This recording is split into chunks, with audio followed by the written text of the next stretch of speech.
మీరు గమనించే ఉంటారు, గత 2 సంవత్సరాల నుంచి ఈ కూటమి ప్రభుత్వం అధికారంలోకి వచ్చినప్పటి నుంచి నారాయణ గారు స్థానికంగా అర్బన్ మినిస్టర్ అయినప్పటి నుంచి, మున్సిపల్ అండ్ అర్బన్ మినిస్టర్ అయినప్పటి నుంచి మనం అనేక విషయాల్ని నెల్లూరు నగర నియోజకవర్గానికి సంబంధించి గమనిస్తూ ఉన్నాం.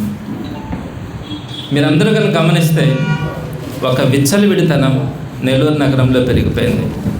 జవాబుదారీ లేనితనం కానీ, అలానే ఆలోచన లేకుండా చేసేటువంటి కార్యక్రమాలు కానీ, కోట్లాది రూపాయల అమౌంట్స్ని కూడా దుర్వినియోగం కావడం ఈరోజు మనం గమనిస్తూ వస్తూ ఉన్నాం. ఈ అక్రమాలు, ఈ దోపిడీలు వారి స్వంత మనుషులు, అంటే ప్రధానంగా ఎన్టీమ్ అని నారాయణ గారు పెట్టుకున్నటువంటి ఒక ఎంప్లాయీస్గా పెట్టుకున్నటువంటి ఎన్టీమ్ కానీ, తెలుగుదేశం పార్టీ కార్యకర్తల నాయకులు కానీ దోచుకుంటున్నటువంటి తీరుని మనమందరం కూడా గమనిస్తూ వస్తూ ఉన్నాం. ప్రధానంగా నారాయణ గారు అయితే ఎప్పుడు మాట్లాడినా కూడా ఒక మాట ఆయనకు రొటీన్గా వస్తూ ఉంటుంది, గత ప్రభుత్వం ఖజానాను ఖాళీ చేసింది అని. కానీ ఆ రోజు ప్రభుత్వం ఏం చేసింది, ఈరోజు ఎలాంటి దోపిడీ జరుగుతూ ఉంది నెల్లూరు నగర నియోజకవర్గంలో ప్రత్యేకంగా మీ దృష్టికి తీసుకొచ్చే ప్రయత్నం కూడా నేను ఈరోజు చేయబోతా ఉన్నాను.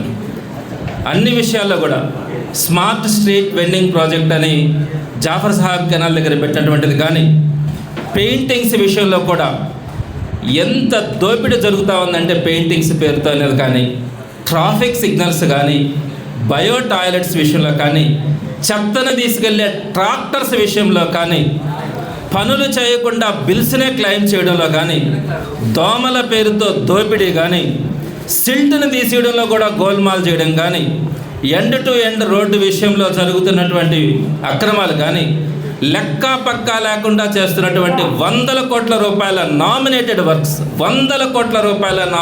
వర్క్స్ వీటన్నింటినీ కూడా ప్రతి దాంట్లో కూడా అన్యాయం, అక్రమం, దోపిడీ నెల్లూరు నగర నియోజకవర్గంలో ఆనవాయితీగా జరుగుతూ ఉంది. చాలామందికి తెలియదు. రాష్ట్రంలో ఎక్కడికైనా వెళ్తే కూడా ఈ మాట చెప్తే కూడా ఎవరన్నా నిజమా అనే పరిస్థితి. అటువంటి పరిస్థితిని ఎక్కడా కూడా ఉపయోగం లేనటువంటి పనుల్లో ఇన్ని 100 కోట్ల రూపాయలని నెల్లూరు నగర నియోజకవర్గంలో, అక్కడ ఏ విధంగా అయితే అమరావతిలో 1000 కోట్ల రూపాయలు దండుకుంటా ఉన్నారో, కాంట్రాక్ట్ రూపంలో కానీ, కమిషన్ల రూపంలో కానీ, లంచాల రూపంలో కానీ దోపిడీ జరుగుతూ ఉందో, నెల్లూరు నగర నియోజకవర్గంలో కూడా దానికి తీసిపోనట్లుగానే నెల్లూరు నగర నియోజకవర్గంలో కూడా జరుగుతూ ఉంది. కొన్ని వాస్తవాలను మాత్రమే నేను మీ దృష్టికి తీసుకొని వస్తాను.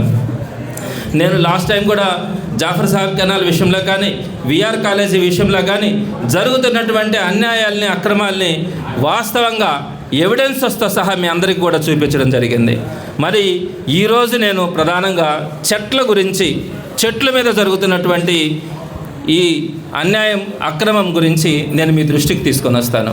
మిగతా అన్నిటి విషయాల్లో కూడా ఈరోజు నేను ఏదైతే చెప్పానో, వాయిస్ వస్తుందా, మిగతా నేను అన్ని విషయాలు కూడా చెప్పానో వాటన్నింటి గురించి కూడా నేను రాబోయే రోజుల్లో కూడా చెప్తాను. ఈరోజు ప్రధానంగా చెట్లు, దానికి పోసే నీరు విషయంలో జరుగుతున్నటువంటి విషయాన్ని నేను మీ దృష్టికి తీసుకొని వస్తాను. వాయిస్ నాకు డౌట్గా ఉందమ్మా, వస్తుందా లేదని. వస్తున్న విషయం కూడా తెలుసుంటుంది. నేను ఒక వీడియో చూపిస్తాను. నారాయణ గారు 48,000 చెట్టుని నెల్లూరు నగర నియోజకవర్గంలో నాటాలన్నది ఆయన లక్ష్యంగా తీసుకున్నారు. మంచి చేస్తే వైఎస్ఆర్సీపీ ఎప్పుడు కూడా ముందుంటుంది. కానీ దీన్ని అడ్డం పెట్టుకొని ఎన్ని కోట్ల రూపాయలని దండుతూ ఉన్నారో, ఎన్ని కోట్ల రూపాయలని ఖర్చు చేస్తూ ఉన్నారో, ఆ కోట్ల రూపాయలని పేదలు, సామాన్యుల నడుము విరిచి వారి రక్త మాంసాలతో వచ్చినటువంటి డబ్బులతో వీళ్ళకి ఏ విధంగా అయితే ఖర్చులు పెడతా ఉన్నారో నేను వాస్తవాల్ని మీ అందరికీ కూడా ఎవిడెన్స్తో సహా చూపిస్తాను. చండీగఢ్ సిటీ నేను అనేక దఫాలు స్టడీ చేయగలను. ప్రతి 5 మీటర్లు ఒక సిటీ మొత్తం ఉంటుంది కంప్లీట్గా. అసలు మనం గూగుల్స్ మ్యాప్లో పెట్టి చూసిన సిటీ మొత్తం కంప్లీట్గా ట్రీస్ ప్లాంట్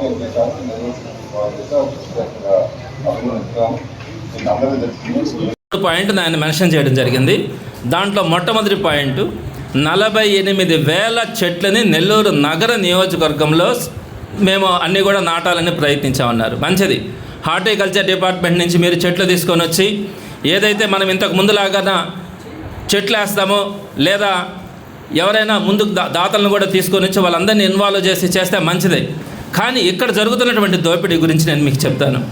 ఒక్కొక్క చెట్టుకు అవుతున్నటువంటి ఖర్చు ఎంతో మీరు అందరూ కూడా ఒక్కసారి ఊహించండి. నేను గత 15 రోజుల నుంచి కూడా దీనికి సంబంధించినటువంటి ఇన్ఫర్మేషన్ కానీ దీనికి సంబంధించిన సమాచారం మొత్తాన్ని సేకరించే క్రమంలో చాలామంది దగ్గర నేను డేటా తీసుకున్నాను. ఒక్కొక్క చెట్టుకి ఎంత ఖర్చు అవుతుంది, ఒక చెట్టు వేయడం కానీ దానికి సంబంధించి ఒక ఫెన్సింగ్ వేయడం కానీ దానికి వాటర్ పోయడం కానీ దీనికి సంబంధించి ఎంత ఖర్చు అవుతుంది అని చెప్తే రకరకాల కొటేషన్స్లో అన్నింటినీ కూడా మ్యాక్సిమం లెవెల్లో ఒక 2,000 రూపాయల దాకా కూడా ఖర్చుని చెప్పడం కూడా జరిగింది. అయితే ఇక్కడ ఒక్కొక్క చెట్టుకి మీరందరూ కూడా ఊహిస్తేనే భయపడతారు. ఒక్కొక్క చెట్టుకి 12,000 రూపాయలని ఈరోజు మనం నెల్లూరు నగర నియోజకవర్గంలో ఒక్కొక్క చెట్టు పేరుతో దోపిడీ జరుగుతూ ఉందంటే మీరందరూ కూడా ఎవరు కూడా నమ్మే పరిస్థితిలో ఉండదు. సుమారుగా 48,000 చెట్లు అంటే 60 కోట్ల రూపాయలని ఒక్క చెట్లలోనే ఈరోజు మనం నెల్లూరు నగర నియోజకవర్గంలో ఖర్చు పెట్టే పరిస్థితి మనకు కనపడతా ఉంది. 12,000 రూపాయలు. గతంలో వైఎస్ఆర్సీపీ ప్రభుత్వంలో అప్పుడు కూడా చెట్లు నాటాం. నేను వాటిల్లో కూడా మీకు ఈరోజు ప్రజెంటేషన్ ఇస్తాను. ఒక్కొక్క చెట్టుకు ఆ రోజు ఎన్ఎంసీ నుంచి అయిన ఖర్చు ఎంత అంటే 750 రూపాయలు. ఆ 750 రూపాయలకి ఈరోజు 12,000 రూపాయలు ఒక్కొక్క చెట్టు మీద పెడతా ఉన్నాం. ఆ రోజు ఒక కేవలం ట్రీ గార్డ్ ఒక్కటి లేదు. ట్రీ గార్డ్ కూడా నేను తెప్పించాను. ఒక మోడల్ నేను కొంటాను దీన్ని. ఒక 300 రూపాయలు అయితే నాకు ట్రీ గార్డ్ వచ్చింది. దీనికి సంబంధించి హోల్సేల్గా 48,000 ట్రీ గార్డ్స్ కనుక కొంటే ఇవి ఎంతకు వస్తాయన్నది తెలుస్తుంది. ఇంతకంటే కూడా పలచనైనటువంటి గేజ్ని ఈరోజు మనం అక్కడ వాడాం. సో గతంలో 750 రూపాయలు వాడినటువంటి ఒక చెట్టుకి సంబంధించినటువంటి ఖర్చు ఈరోజు 12,000 రూపాయలు. దీనికి సంబంధించి ఫస్ట్ ఫేజ్లో ఆయన చెట్లని రిలీజ్ చేశారు. 14,741 చెట్లని ఫస్ట్ ఫేజ్లో 48,000 చెట్లకు గాను 14,741 చెట్లకి ఆయన కార్యకర్తలకు సంబంధించి అనుమతులు ఇవ్వడం కూడా జరిగింది. దీనికి సంబంధించి కాంట్రాక్టర్లకు ఇచ్చారు. నేను ఈ లిస్టును కూడా మీకు ప్రెస్ గ్రూప్లో పెడతాను. ఆ కాంట్రాక్టర్లు ఎవరు, వాళ్ళు ఏ సబ్ కాంట్రాక్టర్లకు ఇచ్చినారు, ఈ సబ్ కాంట్రాక్టర్లు అందరూ కూడా అక్కడ ఉన్నటువంటి స్థానికంగా ఉన్నటువంటి ఆయనకు సంబంధించినటువంటి మనుషులు. ఆ 25 మంది సబ్ కాంట్రాక్టర్లకి ఎన్ని చెట్లకి ఎంత డబ్బులు శాంక్షన్ చేస్తున్నారు అన్నది ఈ దీనికి సంబంధించినటువంటి కంప్లీట్ డీటెయిల్స్, ఏ రోజు ఎంత అమౌంట్స్ క్యాష్ రూపంలో చెల్లించారో కూడా నా దగ్గర ఈ సమాచారం ఉంది. దీనిని కూడా నేను మీకు సంబంధించినటువంటి వాట్సాప్ గ్రూపులో షేర్ చేస్తాను. కొన్ని డివిజన్స్ చెప్తాను. 54వ డివిజన్, దానికి ఎన్ఐటి నెంబర్స్ ఏంటి, ఏ ఏజెన్సీకి ఇచ్చారు, ఆ సబ్ కాంట్రాక్టర్ పేరేంటి, 2,977 చెట్లు ఆ 54వ డివిజన్కి ఇచ్చారు. 1,30,00,000 రూపాయలని కేవలం చెట్లు నాటడానికి, ఈ ట్రీ గార్డ్ పెట్టడానికి 1,30,00,000 రూపాయలని వాళ్ళకి శాంక్షన్ చేయడం కూడా జరిగింది. అదేవిధంగా 9వ వార్డుకు వచ్చేటప్పటికి 2,061 చెట్లని 1,10,00,000 రూపాయలని ఆ డివిజన్కి సంబంధించి, 14వ డివిజన్కి సంబంధించి 1,832 చెట్లని 90,00,000 రూపాయలకి చెట్లు నాటడానికి, ఆ ఫెన్సింగ్ గార్డ్ వేయడానికి సంబంధించి ఒక్కొక్క డివిజన్కి ఏ ఏజెన్సీకి ఇచ్చినారు, ఏ సబ్ కాంట్రాక్టర్లకు ఇచ్చినారు అనే డేటాను కూడా 25 మంది డేటాను కూడా నేను మీకు ఈరోజు ఇవ్వడం జరిగింది. టోటల్గా దీనికి సంబంధించి 14,741 చెట్లకు గాను ఈ 25 మంది కాంట్రాక్టర్లకి 8,02,91,000 రూపాయలని ఆయన చెట్లు నాటడానికి, ట్రీ గార్డ్ పెట్టడానికి శాంక్షన్ చేయడం జరిగింది. అంటే ఒక్కొక్క చెట్టుకి 5,446 రూపాయలు ఖర్చు అవుతా ఉంది. దేనికి, మిగతా మెయింటెనెన్స్ గురించి కాదు, నెక్స్ట్ ఇంకో మెయింటెనెన్స్ గురించి చెప్తాను. ఈ 5,444 రూపాయలు చెట్టు వేసిన దానికి, ట్రీ గార్డు పెట్టిన దానికి. హార్టికల్చర్ డిపార్ట్మెంట్ యొక్క బాధ్యత చెట్లు కావాల్సినప్పుడు సప్లై చేసేటువంటి బాధ్యత. ఎన్ని వేల చెట్లైనా కూడా వాళ్ళు ఉచితంగా ఇచ్చి ట్రీ ప్లాంటేషన్ ఎంకరేజ్ చేయాల్సినటువంటి బాధ్యత ఉంది. అలాంటిది ఇక్కడ 8,00,00,000 రూపాయలని మెజారిటీ డివిజన్స్లో 5,000 రూపాయలు లెక్కనిచ్చారు ఒక్కొక్క చెట్టుకి సంబంధించి. దీనికి సంబంధించి నేను మీకు టెండర్ కాపీలతో సహా నేను ఏ డివిజన్కి ఎంతెంత ఇచ్చారు, ఏ లెక్కలో ఇచ్చారు అన్నది కూడా నేను టెండర్ల కాపీలు తెప్పించుకున్నాను. ఇవన్నీ కూడా టెండర్లు నామకే వస్తుంటాయి. వారికి సంబంధించిన వాళ్ళకి తప్ప వేరే వాళ్ళు అడుగు పెడితే మీ మీద విజిలెన్స్ ఎంక్వైరీలు చేసి మిమ్మల్ని ఇబ్బంది పెడతామని చెప్పి బెదిరించి మొట్టమొదట్లోనే వీళ్ళకి సంబంధించిన వాళ్ళకి ఏ పనైనా కూడా ఇచ్చేటువంటి పరిస్థితుల్లో ఉన్నారు. అడ్డగోలుగా దోపిడీ జరిగిపోతూ ఉంది. దీనికి సంబంధించి ఈ టెండర్ల కాపీలు కానీ, అలానే ఇప్పుడు నేను మీకు చెప్పింది చెట్టు వేయడానికి, ఫెన్సింగ్ నాటడానికి 5,446 రూపాయలు, అంటే 5,000 రూపాయలు అనుకుందాం మెజారిటీ డివిజన్స్లో అవుతున్నటువంటి ఖర్చు. ఇకపోతే రెండో పార్ట్, దానికి వాటర్ పోసి మెయింటైన్ చేయడానికి ఒక డివిజన్కి సంబంధించి వాళ్ళు ఎస్టిమేషన్స్ వేశారు. ఇది ఇంకా టెండర్ రూపంలో ముందుకు రాలే. అన్ని డివిజన్స్కి కూడా ఇదే విధంగా చేయాలన్న ఆలోచన ఉంది. ఒక ఎస్టిమేషన్స్ అనేది తయారు చేశారు. ఈ ఎస్టిమేషన్స్లో ఒక డివిజన్కి సంబంధించి ఆ డివిజన్లో ఎన్ని చెట్లు ఉన్నాయి? 1800 చెట్లు ఉంటే 1,24,00,000 రూపాయలు ఆ ఒక్క డివిజన్లో నీళ్లు పోయడానికి, ఆ చెట్లకు నీళ్లు పోయడానికి 1,24,00,000 రూపాయలని ఎస్టిమేషన్స్ వేసి దీన్ని కూడా వాళ్ళ మనుషులకి అప్పగించడానికి రెడీ చేసినారు. ఈ విధంగా అన్ని డివిజన్స్కి కూడా అంటే 1,24,00,000 రూపాయలని 1800 చెట్లకి ఇచ్చినారంటే ఒక్కొక్క చెట్టుకి 6,888 రూపాయలు నీళ్లు పోసేదానికి అవుతా ఉంది. ఈ విధంగా 48,000 ట్రీస్కి సంబంధించి 7,000 రూపాయల లెక్కన కనుక మీరు ఇస్తే సుమారుగా 40 కోట్ల రూపాయల దాకా కూడా అక్కడే అయ్యేటువంటి పరిస్థితి ఉంది. అంటే ఇక్కడ మెయింటెనెన్స్కి నీళ్లు పోసేదానికి ఒక 7,000 రూపాయలు, చెట్లు నాటేదానికి ఒక 5,000 రూపాయలు, ఒక్కొక్క చెట్టు మీద 12,000 రూపాయలు ఖర్చు పెడతా ఉన్నారంటే మీరు అందరూ కూడా అర్థం చేసుకోవాలా. అదే వైఎస్ఆర్సీపీ గవర్నమెంట్లోకి వచ్చేటప్పటికి నేను ఇందాకే చెప్పాను 750 రూపాయలతో మనం ఆ రోజు చెట్లు నాటడం కూడా జరిగింది. ఈ టెండర్ల కాపీలను కూడా నేను మీకు వాట్సాప్ గ్రూప్లో పెట్టడం కూడా జరుగుతుంది. అదేవిధంగా దీనికి సంబంధించినటువంటి ఎస్టిమేట్స్ ఏదైతే దాన్ని కూడా మీ గ్రూప్లో పెట్టడం కూడా జరుగుతుంది. నేను ఇప్పుడు మీకు కొన్ని ఎగ్జాంపుల్స్ చెప్తాను. నేను చెప్పాను కదా 750 రూపాయల లెక్కన వైఎస్ఆర్సీపీ గవర్నమెంట్లో మనం చెట్లు నాటితే అవి ఎంత పచ్చగా ఉన్నాయో, ఎంత ఏపుదలుగా పెరిగినాయో, ఈరోజు నీడను కానీ ఏదైతే మనము పర్యావరణ పరిరక్షణలో భాగంగా చెట్లు నాటుతామో దానికి సంబంధించిన లక్షణాలన్నీ ఆ చెట్లలో కనపడతాయి. వీళ్ళు నాటేటువంటి చెట్ల గురించి కూడా నేను మీకు 2 విషయాలుగా చెప్తాను. ఒకటి 750 రూపాయల లెక్కన మనం నాటిన చెట్లు ఎంత చక్కగా ఉన్నాయో అన్నది విషయాలుగా చెప్తాను. ఈ ఫొటోస్ అన్ని కూడా తీసుకున్నాను. ఇక్కడ చూడండి మధ్యాహ్నం 2 గంటలప్పుడు వెళ్తే చక్కగా నీడ, ఆ రోడ్డు మీద అంతా కూడా నీడ, పచ్చదనం, చెట్టుకు సంబంధించిన ఆకులు కూడా పరిపుష్టిగా ఉన్నాయి. ఇలా స్లైడ్స్ 4 స్లైడ్స్ ఓకే. ఇవన్నీ కూడా వైఎస్ఆర్సీపీ గవర్నమెంట్ లో 750 రూపాయల ఖర్చుతో మనం వేసినటువంటి చెట్లు ఎంత చక్కగా చెట్లు ఆరోగ్యం ఉన్నాయో చూడండి. ఇప్పుడు వేసేటువంటి చెట్లు ఏదైతే 12,000 రూపాయలు ఖర్చు పెట్టి మనం చెట్లు వేస్తా ఉన్నామో ఆ చెట్లు ఏ విధంగా ఉంటాయో ఇస్తారు. ఇంకా నెక్స్ట్ ఇది ఈ టైప్ లో మెజారిటీ మనసులో కూడా ఈ చెట్లన్నీ కూడా ఈ విధంగా ఉండేటువంటి పరిస్థితి. అవి కేవలం 2 నెలలు తప్ప పూల పూసే పని ఉండదు. ఆకులు కూడా కేవలం 1 నెల 2 నెలలు తప్ప మిగతా టైం అంతా కూడా అది మీకు వీళ్ళు ఏదైతే 5,000 రూపాయలు ఒక్కొక్క చెట్టు పెట్టడానికి ఖర్చు అవుతుంది అంటా ఉన్నారో ఆ 5,000 రూపాయలకు సంబంధించి సిమెంట్ రోడ్డుని మేము కట్ చేస్తాము, ఆ సిమెంట్ రోడ్డుని కట్ చేయడానికి మాకు ఖర్చు అవుతుంది అని చెప్పి వీళ్ళు ఆ టెండర్లో కూడా నోట్ చేయడం కానీ దానికి సంబంధించి అమౌంట్స్ కూడా రాయడం కానీ జరిగింది. నగర నియోజకవర్గంలో అన్నీ గమనించిన తర్వాత నేను మీకు కొన్ని చూపిస్తాను. అన్నీ ఆల్మోస్ట్ చూడండి, రోడ్డు పక్కన గ్రావెల్ రోడ్డు ఉంటే ఆ గ్రావెల్ రోడ్డుని వాళ్ళు ఆ గ్రావెల్ రోడ్డుని బ్రేక్ చేసి చెట్లు వేయడం కూడా జరిగింది. కానీ వీళ్ళు సిమెంట్ రోడ్ల కింద బ్రేక్ చేసినట్టుగా అన్నీ కూడా మెజారిటీ కూడా అన్నీ కూడా తెచ్చుకోవడం జరిగింది. నెక్స్ట్ 4వ పాయింట్కి రమ్మా. తర్వాత మెష్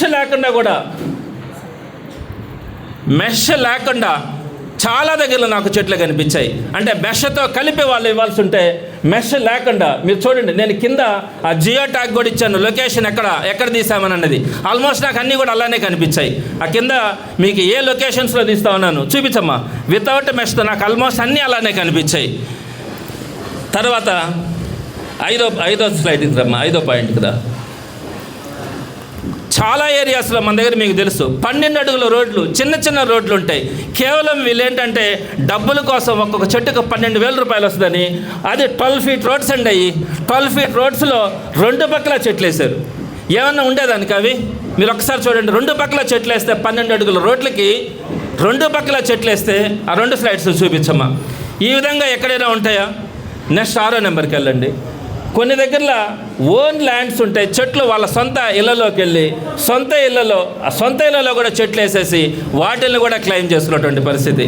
నెక్స్ట్ ఆల్మోస్ట్ మీరు 80% చెట్లు కానీ చూస్తే ఎలక్ట్రిక్ వైర్కి కరెక్ట్గా కింద వేశారు. 7వ పాయింట్కి వెళ్ళమ్మా. ఎలక్ట్రిక్ వైర్లకి కరెక్ట్గా కింద ఆల్మోస్ట్ 80%. దాని కనీసం ఒక 2 నెలలకు కూడా ఆ చెట్టుని వాళ్ళు కట్ చేసేసే పరిస్థితి ఉంటుంది. ఏ విధంగా కూడా అది బతికే పరిస్థితి ఉండదు. అదేవిధంగా నెక్స్ట్ స్లైడ్కి వెళ్ళమ్మా. ఇంకా నెక్స్ట్ వెళ్ళు 9వ పాయింట్ కదా. కొన్ని విచిత్రమైన పరిస్థితులు ఏంటంటే వాళ్ళు ఏదో కనకాంబరాల చెట్లు ఏదో ఇళ్ళ పక్కన వేసుకొని ఉంటారు కదా, అటువంటి చెట్లకి చుట్టూరు వీళ్ళు మెష్ పెట్టి దాని లెక్కలో రాసేసుకున్నారంట. నేను అడిగాను ఆ చెట్లు వాళ్ళది, ఏంటమ్మా ఇక్కడ మెష్ పెట్టారు, మీ చెట్టు ఉన్నట్టుంది, ఇది మా చెట్టు కాదంటే, సార్ లెక్కలో రాసుకుంటామన్నారు, దీనికే పెట్టేమన్నారు మెష్ అని చెప్పారు. అసలు చూస్తే ఇది నవ్వాలా ఏడవాలా అర్థం కాలేదు. ఇలాంటి దారుణమైన పరిస్థితులు కనిపించాయి. మీరు చూశారు ఆ చెట్లను కూడా ఆల్మోస్ట్ ఇప్పుడే కొనలు ఎండిపోయినాయి, ఒక్క ఆకు లేదు. ఈ నెలలో ఎవరైనా చెట్లు వేస్తారండి? ఇది మార్చి నెల. ఈ నెలలో అంటే ఏప్రిల్ నెల జరుగుతూ ఉంది. ఏప్రిల్, మే, జూన్, జూలై దాకా కూడా నెల్లూరుకి సంబంధించి ఎండలు ఉంటాయి. మనకి ఆల్మోస్ట్ వర్షాలు పడేటప్పటికి ఆగస్టు నుంచి మనకు వర్షాలు పడతాయి. ఈ 4 నెలలు ఈ ఎండల్లో ఇన్ని కోట్ల రూపాయలు ఖర్చు పెట్టి ఎవరైనా కూడా ఏప్రిల్, మేలలో ఎవరైనా కూడా చెట్లు వేసుకునే పరిస్థితి ఉంటుందా? ఎందుకు వేస్తూ ఉన్నారు?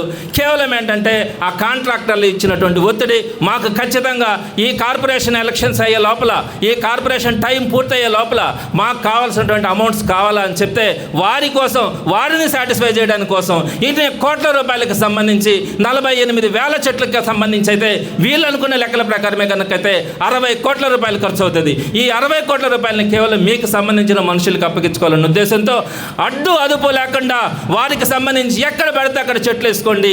ఖాళీ స్థలం కనిపిస్తే కొన్ని దగ్గర ఖాళీ స్థలాలు ముందు చిక్కగా వేసేశారు. రేపు వాళ్ళు ఇల్లు కట్టాలంటే ఆ చెట్టును పక్కన కొట్టాలా? ఇలాంటి పరిస్థితుల్లో, ఇలాంటి దారుణమైన పరిస్థితుల్లో ఇన్ని కోట్ల రూపాయలను ఖర్చు పెట్టి మనం ఈరోజు వేసుకుంటా ఉన్నామంటే కనీసం ఈ 3 నెలలు బతికితే కూడా ఆ చెట్టు గొప్పనే చెప్పాలా. అదేవిధంగా మనం చెట్లు ఎందుకు వేసుకుంటామండి?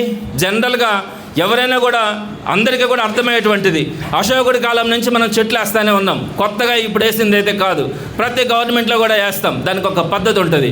ఎందుకు చెట్లు వేస్తాం?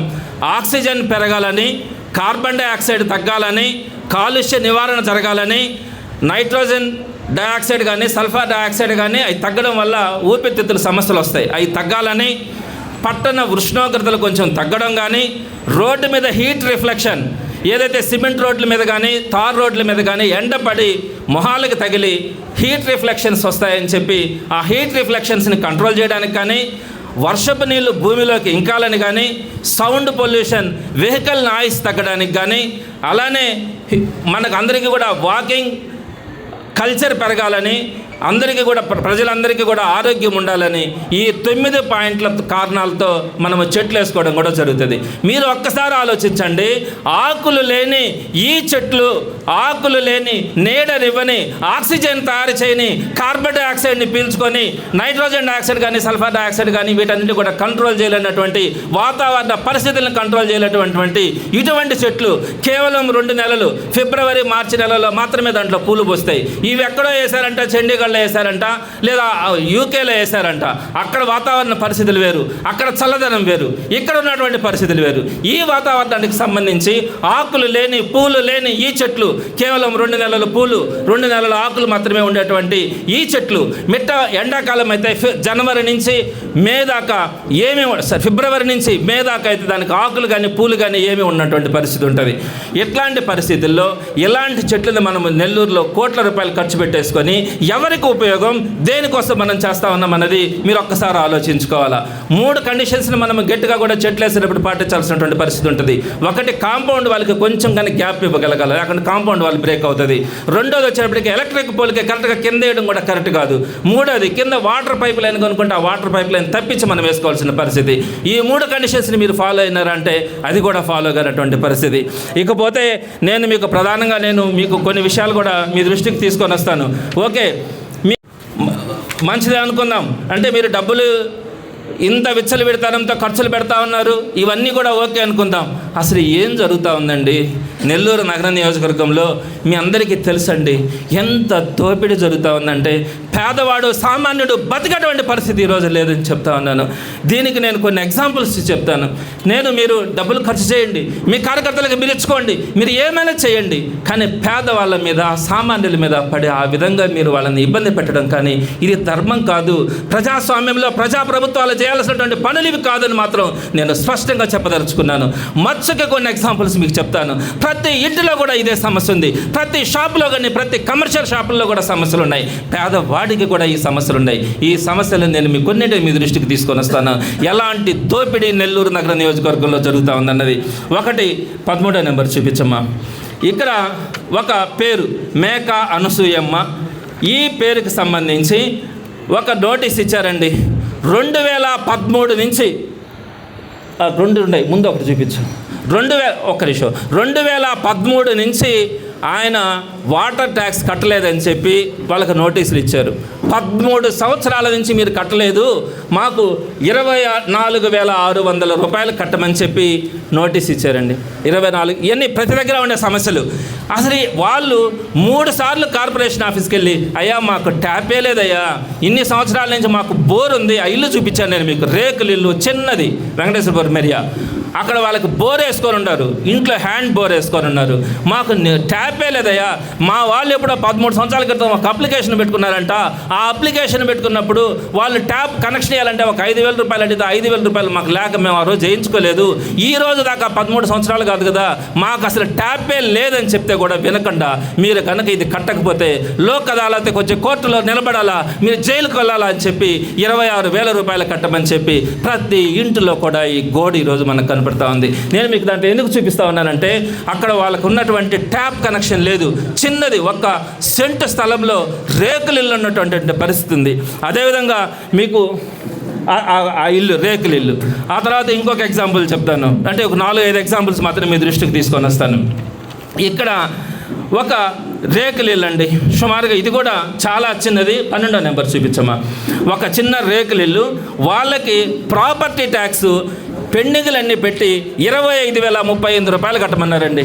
ఆ చిన్న రేకుల ఇల్లు, దాంట్లో చాలా పెద్దవాళ్ళు పేదవాళ్ళు ఉన్నారు, వయసులో కూడా పెద్దవాళ్ళు. 25,035 రూపాయలు కట్టకపోతే మీరు లోక్ అదాలత్లో కోర్టు ముందు నిలబడాలా డిసెంబర్ 13వ తేదీ అని చెప్పి నోటీస్ ఇస్తే వాళ్ళు కాళ్ళ ఏళ్ళ బడి అప్పు సప్పు చేసి 5,000 రూపాయలు కట్టగలమయ్యా అని చెప్పి 5,000 రూపాయలు కడితే మరలా ఫిబ్రవరి నెలలో మరలా 20,515 రూపాయలు కట్టకపోతే మిమ్మల్ని లోక్ అదాలత్లో కోర్టుకి మార్చిలో రావాల్సి వస్తుంది, కోర్టు ముందు మీరు నిలబడి సంజాయిషి ఇవ్వాల్సి వస్తుందని చెప్పి మరలా నోటీస్ ఇచ్చారు. ఎక్కడ వెళ్తారు ఆ వయసులో పెద్దవాళ్ళు కోర్టులకి? ఎక్కడైనా ఈ సంస్కృతి ఉందా ఆంధ్ర రాష్ట్రంలో? మీరు ప్రాపర్టీ ట్యాక్స్ వాటర్ ట్యాక్స్లు కట్టకపోతే మీరు కోర్టుకు వచ్చి నిలబడండి, కోర్టులో చేతులు కట్టుకొని నిలబడండి అని చెప్పినటువంటి సంస్కృతి ఎక్కడైనా ఉందా? ఎందుకు నిలబెడతా ఉన్నారు ఈ విధంగా? మీరు ఒకసారి ఆలోచించుకోండి. వయసులో పెద్దవాళ్ళు రేకుల ఇల్లు 1 సెంట్ స్థలంలో కూడా 25,000 రూపాయలని, ఒక్కొక్క చెట్టుకు మీరు 12,000 రూపాయలు ఖర్చులు పెట్టే క్రమంలో 25,000 రూపాయలు ఒక్కొక్క రేకుల ఇంటికి సంబంధించి అరియర్స్తో సహా కట్టకపోతే మీరు లోక్ అదాలత్ కోర్టుకు రమ్మని చెప్పినటువంటి నోటీసులు ఇవి. ఇది ఫస్ట్ ఇస్తే 5,000 రూపాయలు కట్టారు, మళ్ళా నోటీస్ ఇస్తే మళ్ళీ కోర్టుకు రమ్మని చెప్పి మళ్ళీ నోటీస్ ఇచ్చారు. ఎక్కడ కడతామయ్యా అని వాళ్ళు బాధపడుతూ ఉన్నారు. ఇది ఈరోజు పరిస్థితి. అదేవిధంగా ఇంకొక ఇష్యూ కూడా వీళ్ళకి సంబంధించి మళ్ళా లోక్ అదాలత్ 19,200 రూపాయలకి నోటీస్. ఇంకొక సంబంధించి ఇంటికి కూడా నేను వెళ్ళాను, 92 ఇయర్స్ ఉన్నాయి ఆమెకి, ఆమెని 24,000 కన్నా కట్టకపోతే లోక్ అదాలత్లో కోర్టుకు రావాలని చెప్పి ఆమెకు చెప్పారంట. లోక్ అదాలత్లో 24,000 రూపాయలని. ఆమెకు ఘోరం ఏంటంటే వైఎస్ఆర్సీపీ ప్రభుత్వం ఉన్నప్పుడు ఆమెకు వృద్ధాప్య పెన్షన్ వచ్చేదంట, ఇప్పుడు ఆ పెన్షన్ కట్ చేసేసారు. ఆ పెన్షన్ కట్ చేసి పైగా 24,000 రూపాయలు కనుక మీరు కట్టకపోతే లోక్ అదాలత్ కోర్టుకు వచ్చి మీరు నిలబడాలని చెప్పి ఆ 92 ఏళ్ల వృద్ధురాలని నోటీస్ ఇచ్చినామంటే ఇది ప్రజాస్వామ్య ప్రభుత్వమా నియంతృత్వమా అన్నది మీరు ఒకసారి ఆలోచించుకోవాల్సిన అవసరం ఉంటుంది. కనికరం ఉండాలి కొంచెం కూడా మనకి. ఎక్కడ చూసినా ఇవే సమస్యలు. ఒక స్కూల్ అయితే చిన్నపాటి స్కూల్స్ వాళ్ళ బిల్డింగ్కి సంబంధించి నేమ్ బోర్డు రాసుకుంటే 4,500 రూపాయలు వాళ్ళ స్కూల్ బిల్డింగ్స్లో రాసుకుంటే కట్టాలంట. నేను ఇంకొన్ని ఎగ్జాంపుల్స్ ఒకటి చెప్తాను ఘోరమైనటువంటిది. 11వ నెంబర్ తీయమ్మా. 2 పక్కన పెట్టగలవా? చూడండి, అదో ఆ చిన్న టేబుల్ పెట్టుకున్నారు చూడండి, అక్కడ ఎంత చిన్న టేబుల్ అది. ఆ టేబుల్ మీద ఆయన చేసే వ్యాపారం ఏంటో తెలుసా?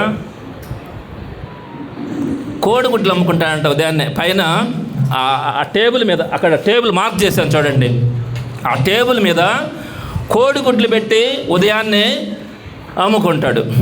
ఆయనకి ఏదో ఒక 100 రూపాయలు ఒక 50 రూపాయలకు అమ్ముకోవచ్చు. ఆయనకి ఆ టేబుల్ పెట్టిన దానికి అది ఏదో చెప్పారండి, దాని పేరు టెంపరీ ఎంక్రోచ్మెంట్. అది నేను ఫోన్లో మాట్లాడాను వాళ్ళతో. టెంపరీ ఎంక్రోచ్మెంట్ ఫీజు లెక్కన 1,050 రూపాయలు కట్టకపోతే ఆ టేబుల్ తీసేయమన్నారు. కదా నిజం. టెంపరీ ఏం పేరు చెప్పాను, టెంపరీ ఎంకరేజ్మెంట్, టీఈ ఫీజు. ఇదిగో టీఈ ఫీజు 1050 రూపాయలు కట్టకపోతే నువ్వు ఆ టేబుల్ తీసేయాలా, ఏమనాలా? తర్వాత ఇంకొకటి, అక్కడ వుడ్ వర్క్స్ అని ఉంది, ఆయన పెట్టినటువంటి నేమ్ బోర్డు ఒక్కరంత ముందుకు వచ్చిందంట, అది టెంపరీ ఎంకరేజ్మెంట్ అంట. ఆయనకు ఒక 1050 రూపాయలు కట్టకపోతే ఆ బోర్డు తీసేస్తాం. నేను ఆ పిల్లడు ఫోన్ చేసి తిట్టాను, నేను ఏమయ్యా బుద్ధి ఉందా లేదా, ఇటువంటి వాళ్ళ దగ్గర 1000 రూపాయలు దండుతారా మీరు అని చెప్పి మాట్లాడాను. ఆ రోజు వెళ్ళిపోయాడు. ఆ కోడిగుడ్లు అమ్ముకునే వాళ్ళ దగ్గర 1050 రూపాయలా? ఎక్కడ దాని న్యాయం ఉందా? రోడ్లో ఉదయాన్నే ఒక పెట్టుకొని నువ్వు అమ్ముతా ఉంటే 1050 రూపాయలు నువ్వు వాళ్ళ దగ్గర కలెక్ట్ చేయాలనుకుంటే ఇంకా ఘోరమైన విషయాలు చూపిస్తానండి. 10వ నెంబర్ తీయండి, 10వ నెంబర్.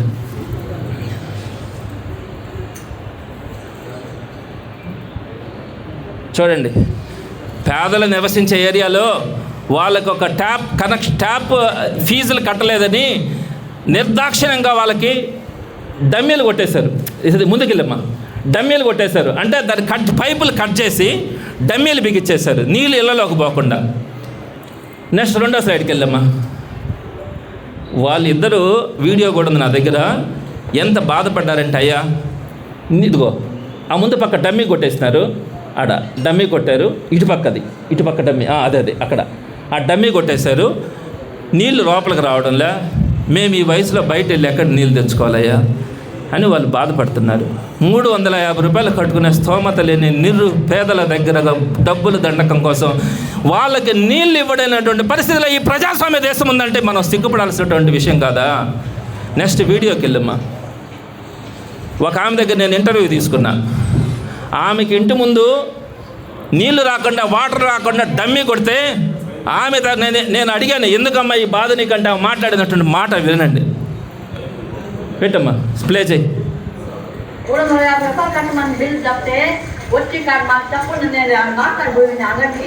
ఇంట్లో వాళ్ళ వయసు ఎంత? 85 ఏళ్ళు భార్యాభర్తలు ఇద్దరే ఉంటా ఉన్నారు.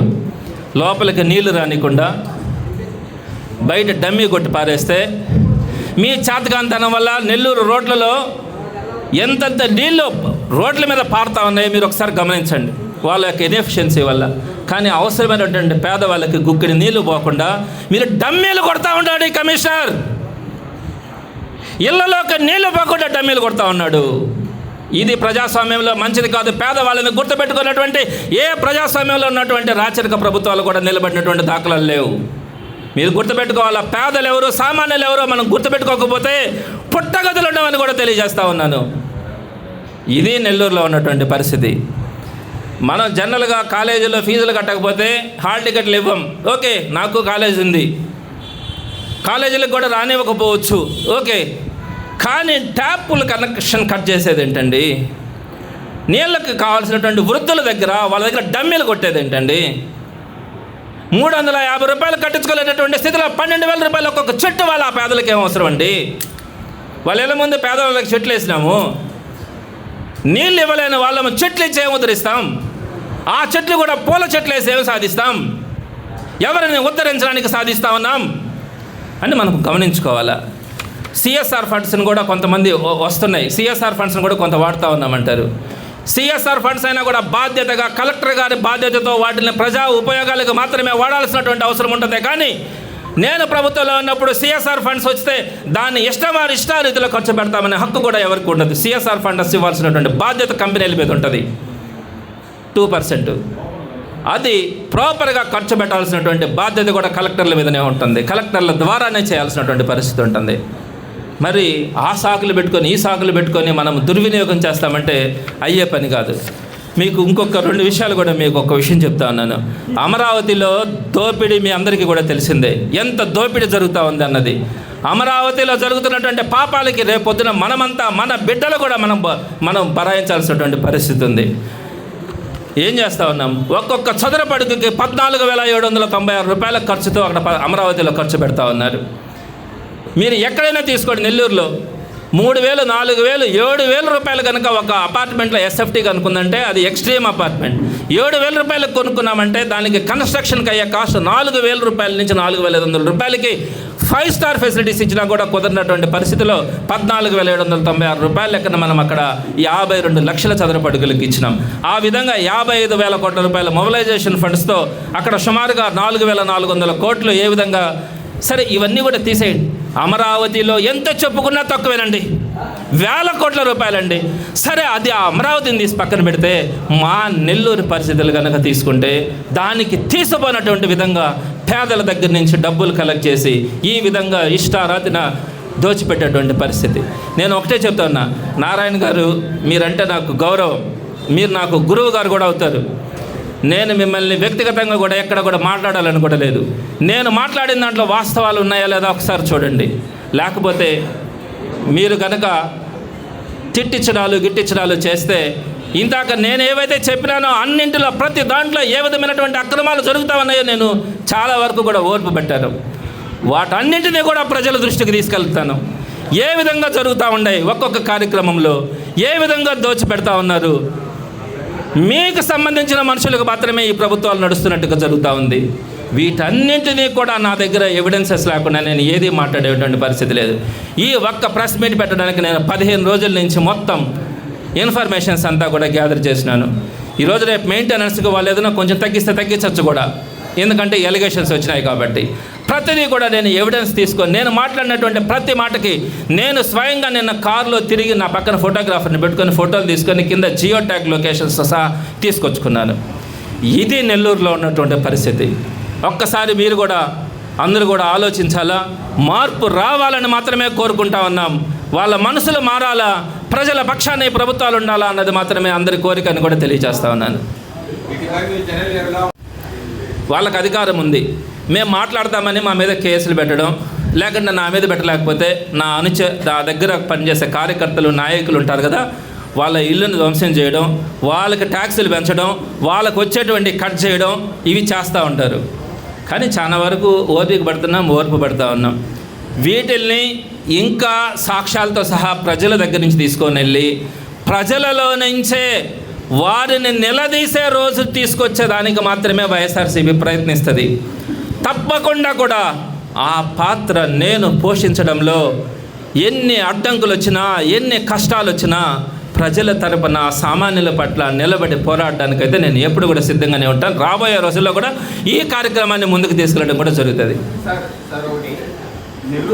వచ్చాను, సామాన్యుడికి మంచినీళ్ళు ఇవ్వాల్సిన బాధ్యత ప్రభుత్వాల మీద ఉంది. మీరు చెప్పినారా లేదా, మేము చెప్పినామా లేదా, అంతకుముందు ప్రభుత్వాలు చెప్పినాయా లేదా? మనము ఇల్లు నీరు కూడా కనీసం ఇవ్వలేకపోతే, నీరు ఇవ్వలేకపోతే వాళ్ళకి కొన్ని సర్కమ్స్టెన్సెస్ పెట్టుకోవాలా. 1 సెంటు భూమి ఉండే వాళ్ళలో కానీ, లేదా ఒక 6 అంకణాలు లేకుంటే గుడిసెలో ఉండో, లేకుంటే పూరిళ్ళు ఉండేటియో చిన్న ఇళ్ళలో ఉండే వాళ్ళకి మనం ఉచితంగా నీళ్ళు ఇవ్వాలండి.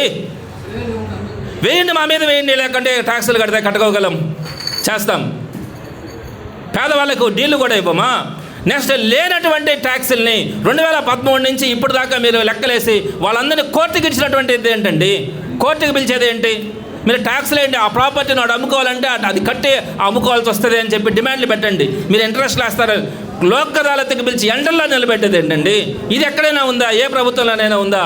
ఎప్పుడైనా జరిగిందా? చూడండి, పక్కనకి వెళ్ళి చూడండి. చిన్న రేకులు ఉండే వాళ్ళకి మనం తాగునీళ్ళు ఇవ్వలేమా?